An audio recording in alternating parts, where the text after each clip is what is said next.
cold snap that lasted a week and a half. And I'll show you a couple of my girls here. This is Peggy. Hey Peggy. And if you notice, her feet froze off. And this is Stumpy.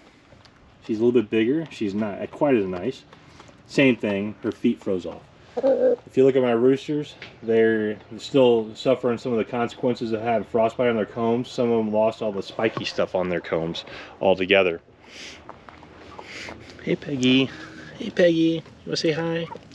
Hey Peggy. You wanna say hi? Yeah? She's kind of a daddy's girl. You wanna come? No, you're gonna. Here, I'll get you some feed real quick. Oh.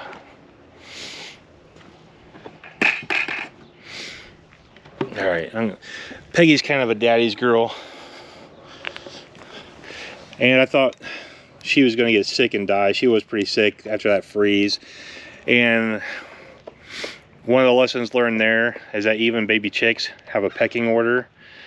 And one thing I noticed during that freeze is like the roosters I bought with this. I bought 35 birds, I think 5 more roosters with that batch. Maybe 40 birds. And I have to look back at my paperwork. Want some food? And all the roosters died. So the roosters, the males are definitely on the bottom of the pecking order when it comes to survival.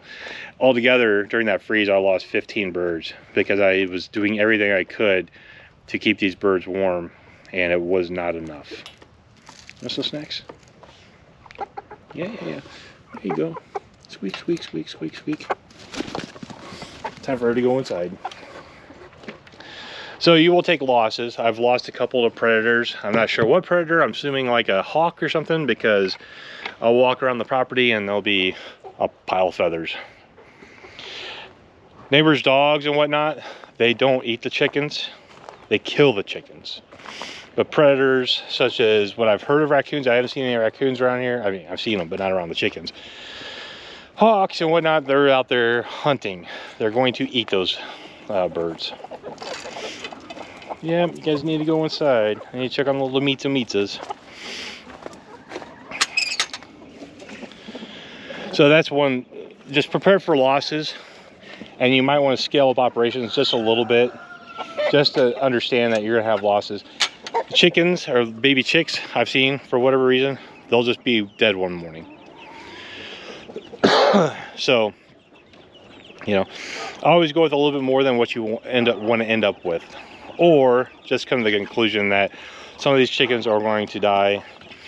You're going to do the best you can to keep them alive. And they're like 25.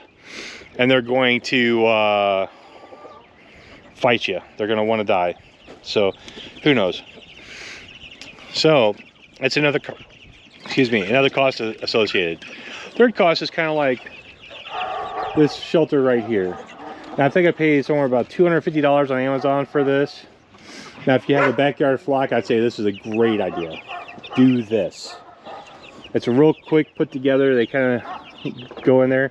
It's Chinesium crap, but you know what? It serves its purpose. This chicken netting, probably not the highest quality stuff. However, it serves its purpose. So if you don't have a chicken run, you can build something. And from what I've priced and everything, about the same amount of size, you're probably going to pay about the same amount, if not a little bit more, building it with 2x4s and chicken wire. Especially nowadays. Maybe 2 or 3 years ago it was cheaper, but nowadays not so much. So plan on that expense. Another expense you're going to want to do, plan on, is like if they're in a brooder, which I need to clean this thing out massively bad. Is their bedding. They pee and poop a lot. Like I said, these things are currency to poop generators, you know, or converters, currency to poop converters. And so you need to clean their bedding regularly. And I have not been able to clean this bedding here yet. I will be doing that Saturday. I mean, I have cleaned it, but not enough this week. So, and a bedding, if you have tall grass, you can mow out the tall grass, use that as bedding. But again, that's going to last you just a couple days. Other services like chip drop, You know, they'll drop you big, huge piles of wood chips from them going around, and then now you have mulch and so forth. The mulch is great and so forth, but it's kind of heavy. You can go to the pet store and get shaved pine, and if you do, I'd get the bigger shaved pines as opposed to the smaller shaved pines because of the dust. You can also go to like Atwood's, Tractor Supply, whatever, and get 25. You want to be on video? Is that what you're saying? You want to be on video? See how his comb is kind of smooth because he lost all his comb during the frostbite this year. It was very cold. Anyways, bedding is something you're going to have to consider. And even if you're going to do compost mulching in your coop, you still want to have 2 or 3 inches of something down there for them to compost poop in. And if that's the case, then you only have to clean out that coop like every couple months, every 6 months, and now you've got a great compost, or a great it'll be compostable, and it'll be a great fertilizer next year. Now, say you want to get further into sustainment, well, then you do things like get into meat birds. Apparently you guys blew up my light bulb over there. These guys are Freedom Rangers. There are approximately 150 of them in here. They're approximately 3 weeks old, and they're humongous for 3-week-old birds. You guys burnt out a bulb. I don't blame you though. They're in this breeder. They need to go out to pasture. I made a couple of chicken tractors loosely based off like a Joel Salatin style. And these birds will be about 90 days old. And I've got them templated May 20th and 21st this year to be harvesting them. So there'll be a lot of meat for my family, my friends' families, my girlfriend, and I'm going to be selling the rest. I'll be getting, starting Monday, I've got 1 ton of grain, which will be approximately 50% of the grain I need for them, coming in from the feed store. Now, when we're talking about feed and associated expense, it's going to be approximately, it's anywhere from $20 to $30 for about a 50 pound bag of feed. I'm gonna get my drill. I'd count on about $25 for 50 pounds. Now, you can do lots of feeds. I know a lot of folks had issues with like Tractor Supply and Purina. You know, there was a kind of a conspiracy theory, whatever you want to call it, going around about that. But when I talked to the guy that runs the feed store that I use, he said it was just Purina basically using cheap products to make up their market costs. So it was no nefarious thing. It was just they used cheap products and caused chickens to not lay eggs. I don't know if that's correct or not. I use a local chain called Atwood's, sort of locals between Texas, Oklahoma, and Kansas, and I never had that problem with the feed. So there's that. But I am going more off of buying the grains now from him as opposed to using the pellets. Well, you saw that I have a couple pellets, and now I have to make up a little bit of difference here and there sometimes. And that feed is about $26 to $32 for a 50 pound bag, depending on how much bulk you get it in. Stop. My boy was being very naughty and tried to kill a chicken earlier today, so he is tethered up. All right, so some of these, those are just, get back.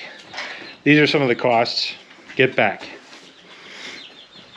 associated with raising chickens. Now you can buy little feeders and waters like this, and the one that got knocked over here. You can buy feeders and waters like this for smaller flocks, and if you do have like a 5 chicken flock in your backyard, these little things are probably perfect size. The food won't spoil, you'll check it every other day, and it'll be fine.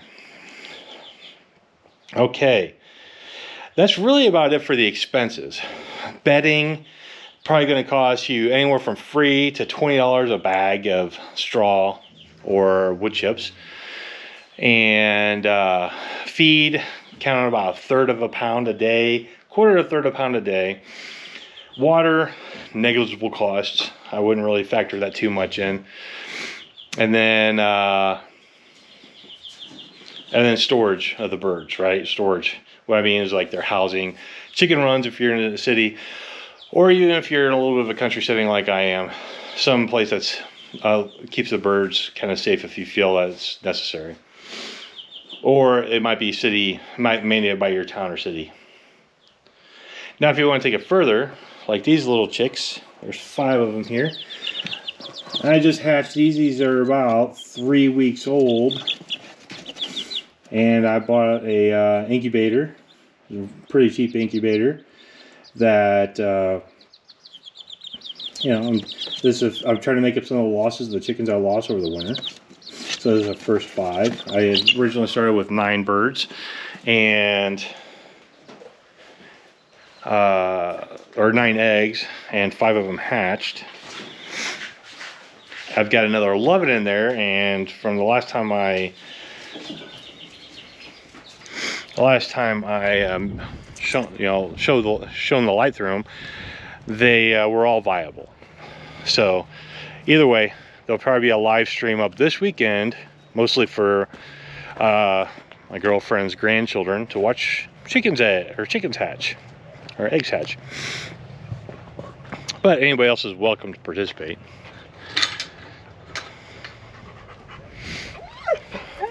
Yeah, I know, bud. But let's look at the cost for raising the meat birds.